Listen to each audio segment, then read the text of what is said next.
Pujyapad Shri Sitaram Das Omkarnath Ji Maharaj. You had astonishing and unwavering devotion to your Guru. You were deeply committed to your spiritual master in a way rarely seen. You always kept your Guru's wooden sandals, Paduka, tied close to your chest, held your Guru's loincloth with reverence, and kept the Guru's sandals pressed against your heart, always. Whether you were rising, sitting, or lying down to sleep.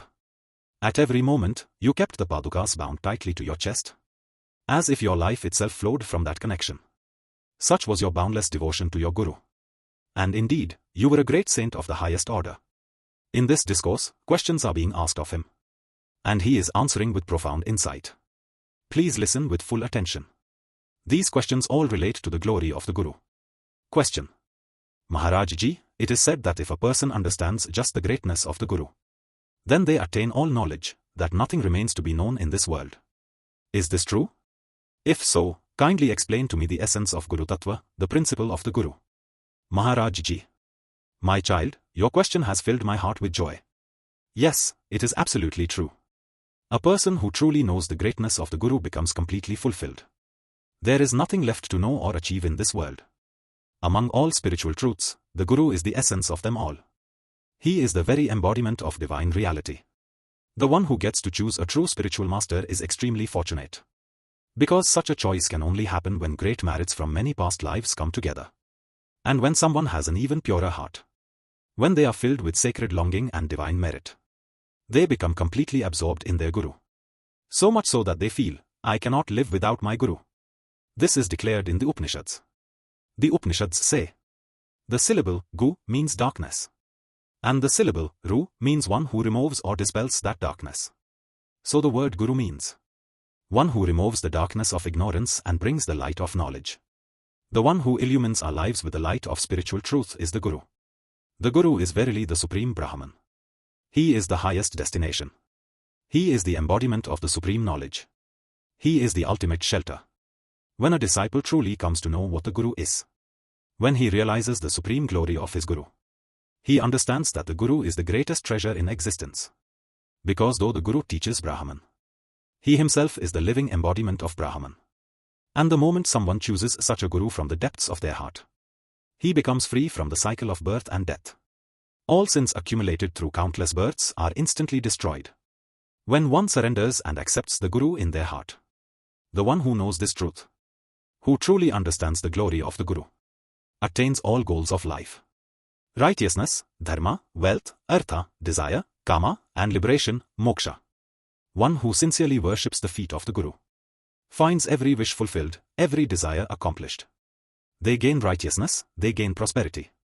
The one who reverently applies the dust of the Guru's feet to their forehead becomes worthy of all material and spiritual prosperity. The one who loves the Guru's lotus feet with deep devotion finds that their glory is sung in both this world and the next. Question. Then, who exactly is the Guru? Maharaj Ji replies. He is none other than the Supreme Lord Narayana himself. Iti Guru Saksat Adi Narayana Purusha. The meaning is as follows. The Guru is the direct manifestation of the Supreme Lord, Adi Narayan. The Guru speaks, I myself am that Adi Narayan. Therefore, take shelter in me alone.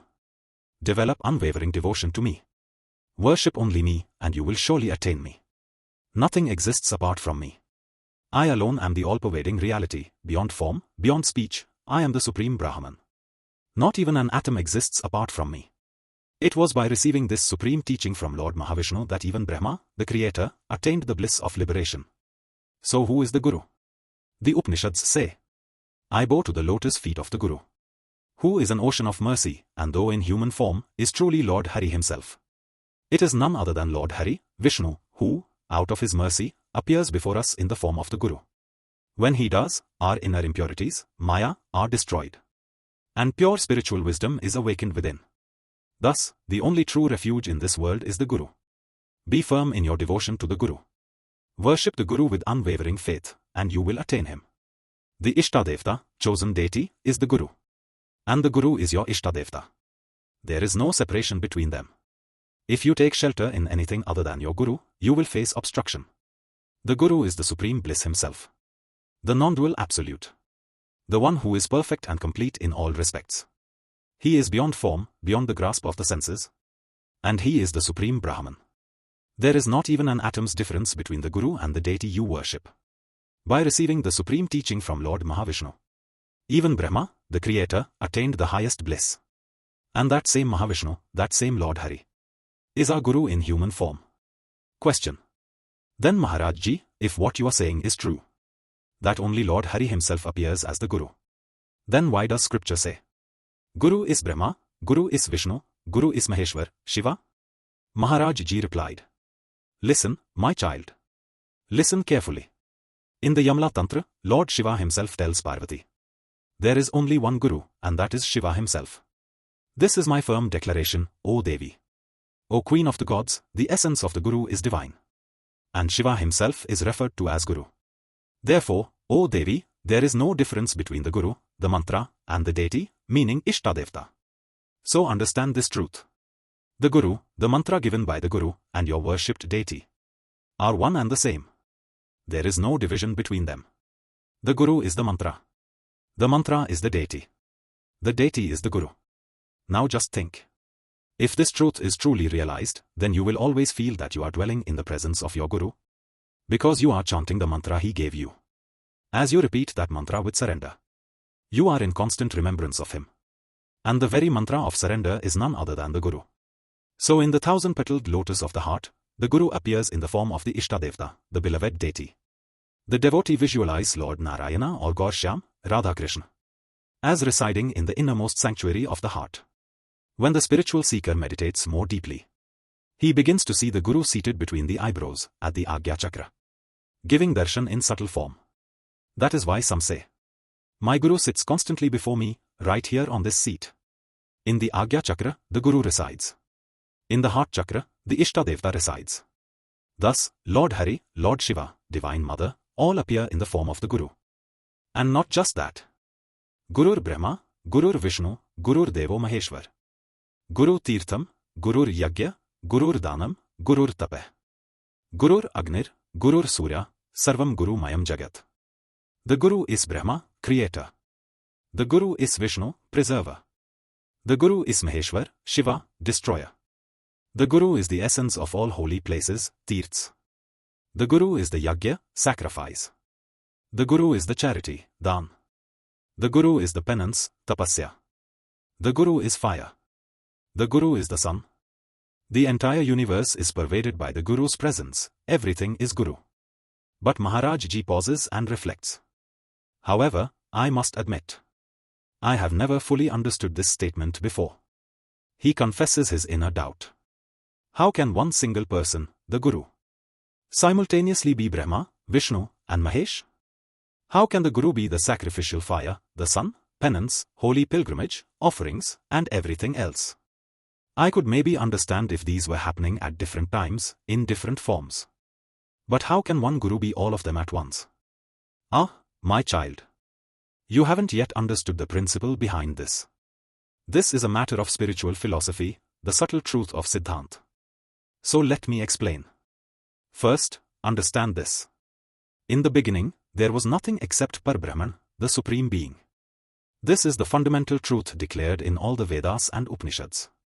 There was only one, the Supreme. Says the Upanishad. The one alone does not enjoy. He was alone. And alone, there is no play, no experience, no relationship. So, what did the Lord do? He willed. Ekoham bahusyam. I am one, let me become many. And thus he created this entire universe. He, the Supreme One, expanded himself into countless forms. And manifested as everything, the moving and the non-moving, the living and the inert. All of this whole universe, is nothing but him. He became the 5 great elements. Space, air, fire, water, and earth. He became the Mahatattva, cosmic intelligence. Ahankara, ego, the 5 subtle elements. The sense organs, the organs of action. And all of nature's manifestations. He became the 7 upper worlds. Bhu, Bhuva, Swa, Maha, Jana, Tapa, Satya. And the 7 lower realms. Atal, Vital, Sutal, Talital, Mahatal, Rastal, Patal. He manifested as all the 4 types of living beings. Those born from seeds, sweat, eggs, and wombs, plants, insects, birds, mammals, etc. Then, this same Supreme Being entered into his creation in the form of the individual soul, the Jiva. But as soon as he identified with the body, he forgot who he really was. He began to think, I am a man. I am a woman. I am this. I am that. And in this confusion, the illusion of duality was born. This illusion is called Maya. When the same Lord decides to withdraw creation, he becomes the fire of dissolution, Pralayagni, which burns everything down, reducing all forms to himself again. From one, he became many. And from many, he becomes one again. This is the divine play of creation and dissolution. But Maharaj Ji now gives a crucial insight. If you are consumed in that fire of cosmic dissolution, you will merge back. But not with consciousness. You won't be liberated, only dissolved. You'll return again when creation restarts. However, if you burn in the fire of spiritual knowledge while living, then you attain liberation in this very life. Jivan Mukti. So how can you escape the burning flames of worldly illusion and rebirth? There is only one way. Take complete shelter of the Guru. The Guru grants fearlessness, Abhaydana. He gives you the mantra.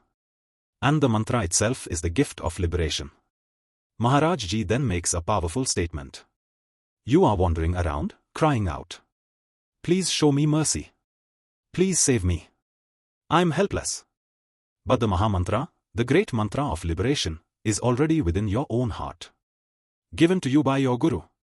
If you chant it sincerely, even just once, with focused mind and genuine feeling, you will see what happens. If your heart doesn't tremble, if your eyes don't fill with tears, if a stream of bliss doesn't begin to flow, then come back and tell me. But try it first. Just once, with your full heart. The Guru's mantra has the power to conquer all. Lust, anger, greed, delusion, ego, envy. It is stronger than all of them. The great saints of the past conquered these inner enemies through that very mantra. You try it too. So Maharaj Ji says, if you truly want to escape this burning forest of illusion, this prapancha, take shelter of the Guru. The Guru will deliver you. He will give you the fear-destroying mantra. He will lead you to the state of supreme bliss. This whole cosmic game is the play of the One. There is no second being, there is only one. As the Upanishads declare, Sarvam Khalvidam Brahma, all this is Brahman. Sarvam Visnumyam Jagat, the entire universe is filled with Vishnu. There is no duality here at all. Vasudev Sarvam, everything is Vasudev, the Lord. Questioner. Maharaj Ji, what am I hearing from your divine lips today? It's like nectar flowing into my mind, my breath, my ears, my whole being. As I listen, all the burning of my heart begins to cool. Everything is Guru. Everything is Guru. Even disease, grief, sorrow, agony, insult, and humiliation are all the forms of my Guru. Then what is there to be afraid of? If even my suffering is my Guru in disguise, then he has been embracing me always. Through pain, through failure, through humiliation. Always there, teaching me, holding me. How beautiful! How touching! How glorious! This truth is bringing such deep peace to my soul. Ah, my child! All the Vedas, Upanishads, Darshanas, Puranas, Tantras, and Sanhitas, they all direct us towards one ultimate reality. They show different paths, suited to different types of seekers. But their goal is the same. To reach that one supreme being. There's no second truth. The appearance of variety, that's Maya, illusion. So what should a spiritual seeker do? First, engage in Satsanga, association with saints and scriptures. Then, choose a Guru. Once you've accepted someone as your Guru, then surrender completely, walk only by his command. This is the one sure way. To follow the instructions of your Guru, without hesitation. My dear, just hold on to your Guru. And chant the mantra he has given you. That's it. You will become fulfilled in life. You will attain everything. You'll begin to see the entire world as pervaded by your Guru. This is not just theory. You'll experience it. Let me explain this beautiful truth. The two syllables, Guru, represent not just a name. They signify Brahman, beyond both form and formlessness. This is the supreme mantra, O Divine Mother. These two syllables, Guru, are the king of mantras. The Vedas and Upanishads themselves declare. The lotus feet of the Guru are the supreme abode. Nothing higher exists. Anyone who takes full shelter at the feet of their Guru can never fall into delusion again. They can never be trapped by ignorance again. Questioner responds. Ah! Guru! Guru! Gurudev! There is no greater prayer for me now. No higher desire. Except to always live under the shelter of your feet, O Gurudev. If a person surrenders even once to the feet of the Guru, then even if they were burdened with the sin of killing a Brahman, they will not have to suffer for it. Even if someone has committed lifelong sins, as soon as they surrender to the Guru, they are freed. Such a person will not be punished for their sins. Even the most grievous karmic debts from the past, including killing of cows, deities, sages, are completely destroyed through Guru Sharanagati, surrender to the Guru. There is no scripture greater than the Guru. No penance higher than service to the Guru. No mantra more powerful than the one given by the Guru. No reward greater than being in the Guru's presence. No goddess is higher than the Guru. No god, not even Shiva, is higher than the Guru. There is no form, no ritual, no chanting practice greater than the Guru himself. Sometimes, disciples still doubt and ask, Gurudev, you say the Guru is the highest. But how exactly is that so? I'm confused. Isn't God the highest? Maharaj Ji answers gently. Your mind is still restless, my dear. You haven't grasped the truth of non-duality yet. Yes, the Lord took on many forms. But you and I cannot worship all those forms at once. We can only truly surrender to one form. The form of the Guru whom we've accepted. And if you don't see your Guru as supreme, your mind will begin to wander. This Guru is fine, but that deity is better. That Guru might be more powerful. That temple seems holier. No. Stop that mental restlessness. You must understand.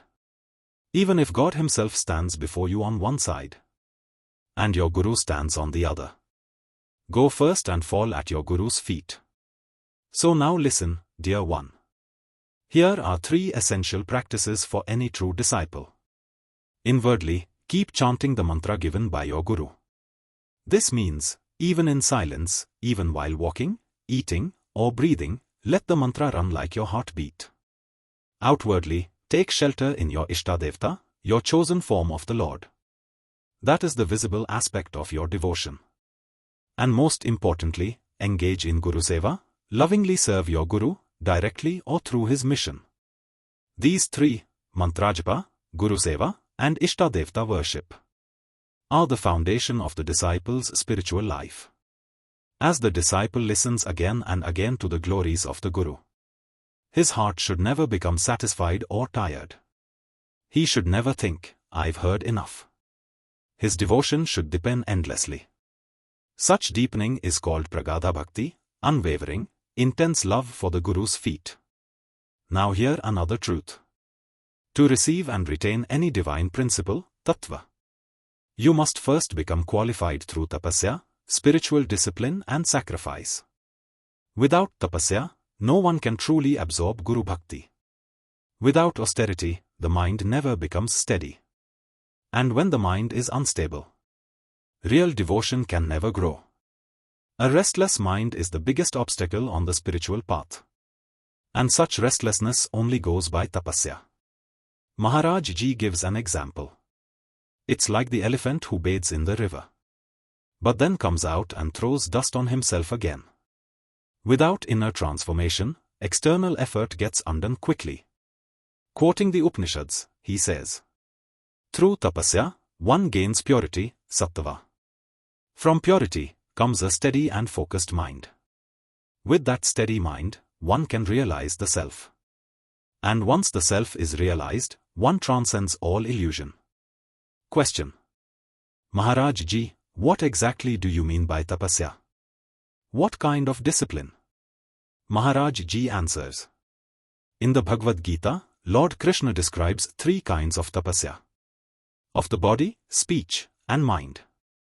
First, physical discipline, sharirika tapa. Worship of deities, learned sages, and especially the Guru. Maintaining external purity. Living with honesty and humility. Practicing celibacy, and avoiding violence in action. This is considered the austerity of the body. Second, discipline of speech, vachika tapa. Speaking in a way that doesn't disturb or hurt others. Speaking truthfully, sweetly, and helpfully. Regularly reciting scriptures, prayers, or holy texts. And observing silence, maunam, when needed. This is the discipline of speech. Third, discipline of the mind, mansa tapa. Manah prastha sometvam. Maunam atma vinigraha. Bhava sanshuddhi. Iti etat tapo manasam smritam. This includes keeping the mind cheerful and content. Maintaining gentleness and composure.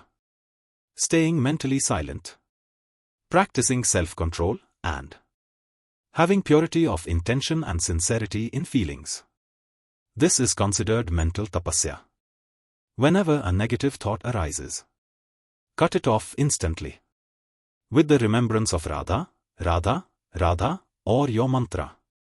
Wherever your mind shows you fear, counter it with the thought, my Lord is with me. He is kind. He will surely protect me. Wherever the mind tries to entangle you in worldly illusion, prapanka, cut through it with the name of the Lord. Mental joy and steadiness, that is the highest form of tapasya. Gentleness. Control over speech. Withdrawal from worldly topics. Attachment to the Lord's feet. And simple, truthful conduct. These are all part of true mental discipline. When your body, speech, and mind are purified in this way, then love for the Guru's feet will arise naturally. Until then, we may perform rituals, but our heart will remain unmoved. When the mind becomes free of restlessness, and the Guru's words enter deeply into the heart, that is when the true awakening begins. Such a person attains self-realization and becomes liberated while living. Even if someone can't perform all these disciplines, can't do physical, verbal, or mental tapasya properly, still, they have hope. What is that hope? Let them simply surrender to the Guru. Let them say, I am not capable of anything. I am yours. And stay under the Guru's shelter. Wherever the Guru goes, he'll take them along. That alone is enough. Why the Paduka holds immeasurable spiritual potency. How to worship and serve the Paduka. And how even simply remembering the Paduka can destroy lifetimes of sin and suffering. Now, my child, even if you cannot do anything else, if for some reason you cannot remain constantly in your Guru's physical presence, then I'll tell you a very great secret, a divine shortcut. Keep your Guru's Paduka, wooden sandals, with you. Wherever you go, stay in the company of your Guru's Paduka, and it will be counted as if you are living directly in your Guru's presence. This is a great truth. Not everyone can be physically near their Guru all the time. But everyone can keep the Paduka. The scriptures declare, Koti Koti Mahadana, Koti Koti Mahavrata, Koti Koti Mahajanana.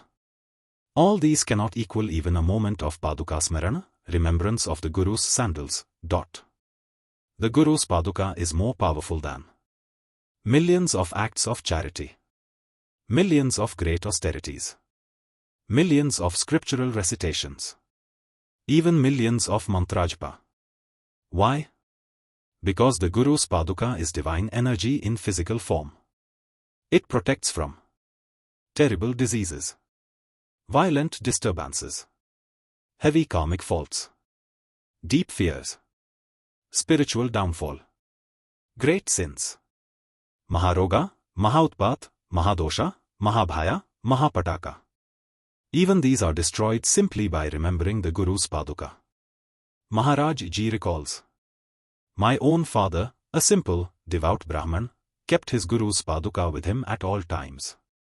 Even while ploughing the field barefoot, he carried the Paduka slung across his shoulder in a cloth. He never wore fancy clothes. He lived like a sadhu. No onions or garlic ever entered his home. After his morning bath, he would first touch his Guru's Paduka to his forehead. Drink the Paduka's sacred foot wash, Charanamrit. And only then begin his day's work. This was the life of complete Guru Seva." Maharaj Ji continues, "Even a single moment of Paduka worship gives the fruits of countless mantra recitations, bathing in countless sacred rivers, worship of countless deities." He adds, "Even if you do nothing else in life, if you just touch your forehead to your Guru's Paduka once a day with devotion, you will be free of all sin and suffering." He then shares a powerful story. The story of Amir Khusro and the Paduka. Once, a poor Brahman had no money for his daughter's wedding. He approached a great saint, Amir Khusro's Guru, and asked for help. The saint said, "Come back in 2 days, I will give you something." The Brahman returned with hope, expecting gold or wealth. But the saint gave him only a pair of wooden Padukas. Disappointed but obedient, the Brahman took the Padukas on his head and walked away. On the way, Amir Khusro happened to pass by. He immediately smelled the presence of his Guru, even from a distance. He stopped and asked his men, "Someone nearby has something that belongs to my Guru. Find it." They found the Brahman and discovered he was carrying the Guru's Padukas. Amir Khusro was overwhelmed. He said, "These are the sandals of my beloved Guru. Please give them to me. I will give you anything you ask." The Brahman replied, "I only wanted some money for my daughter's wedding. That is why I went to the saint." Khusro said, "Take all these camels and elephants filled with gold, jewels, and silks. Take all the wealth. But please, give me the Padukas." The Brahman agreed. Khusro returned to his Guru, bowed down, and said, "I have brought your Paduka. I gave all my treasures for them." The Guru simply smiled and said, "You got them cheaply." Maharaj Ji declares, "The power of the Guru's Paduka is such that even a great soul like Amir Khusro traded entire fortunes just to obtain them." Remember, the Paduka is not just wood. It carries the energy of the Guru's divine feet, which radiate infinite spiritual force. He explains how to worship the Paduka. Wake up, bathe, and touch the Paduka to your forehead. Chant your Guru Mantra for a few minutes. Place the Paduka on a small throne or altar. Offer sacred water or Gangazal to bathe it. Drink the Charanamrit, sacred foot wash. Offer chandan, sandal paste, flowers, incense, and do aarti. Even if you do just this one thing daily, you will receive the merit of all spiritual practices.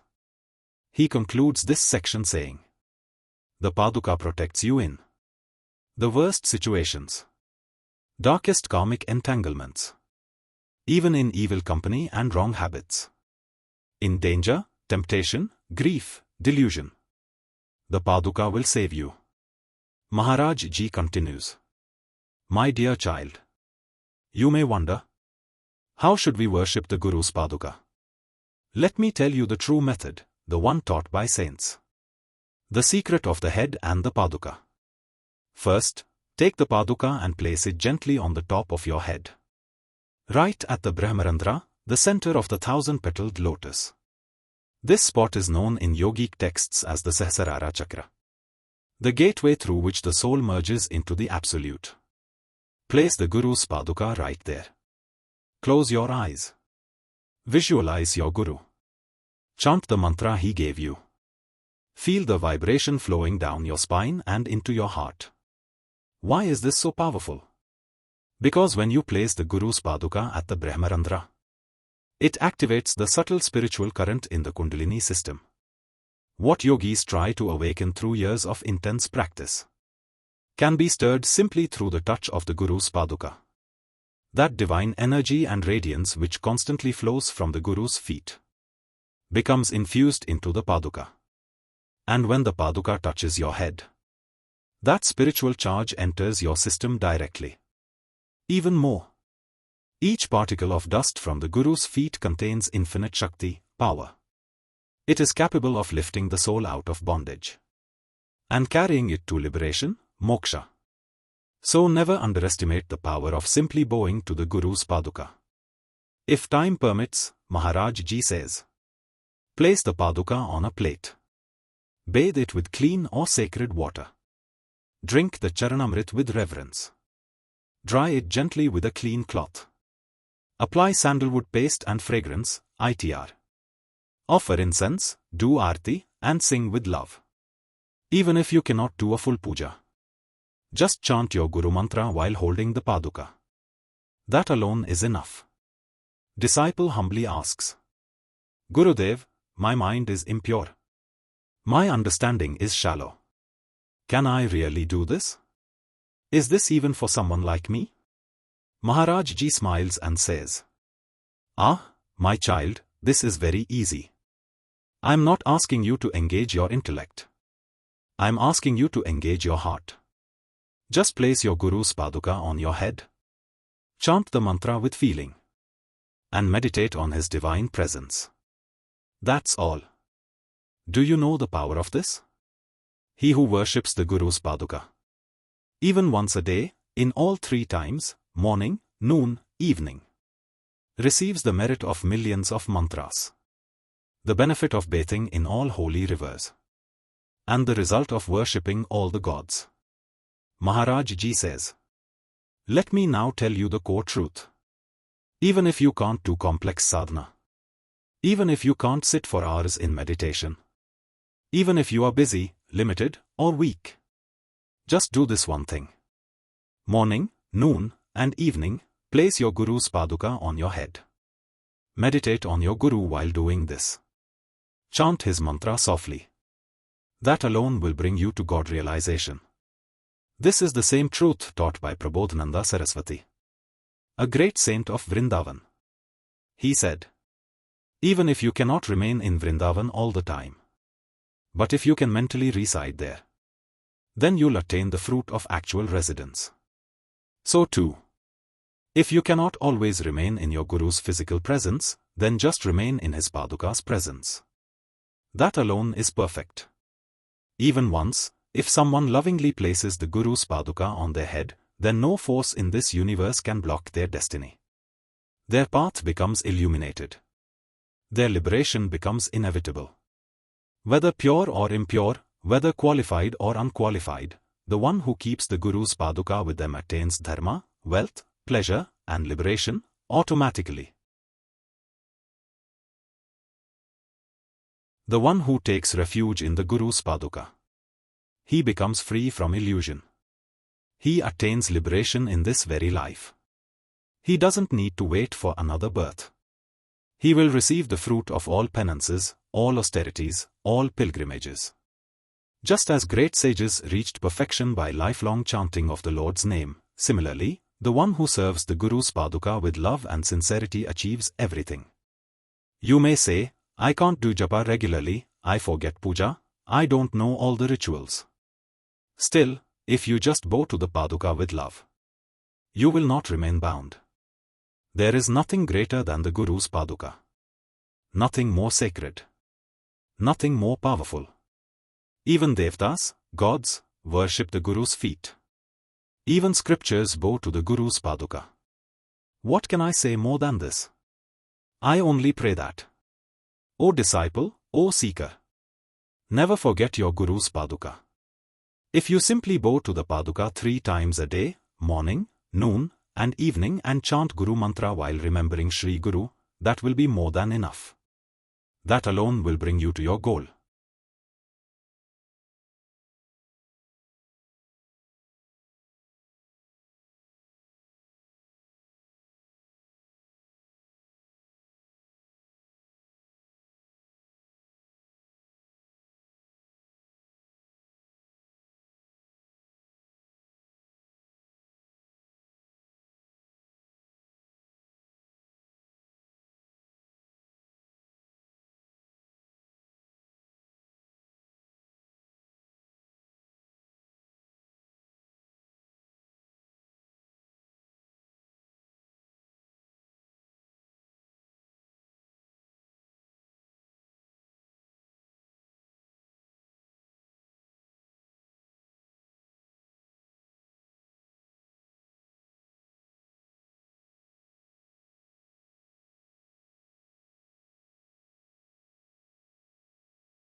प्राप्ति हो जाएगी।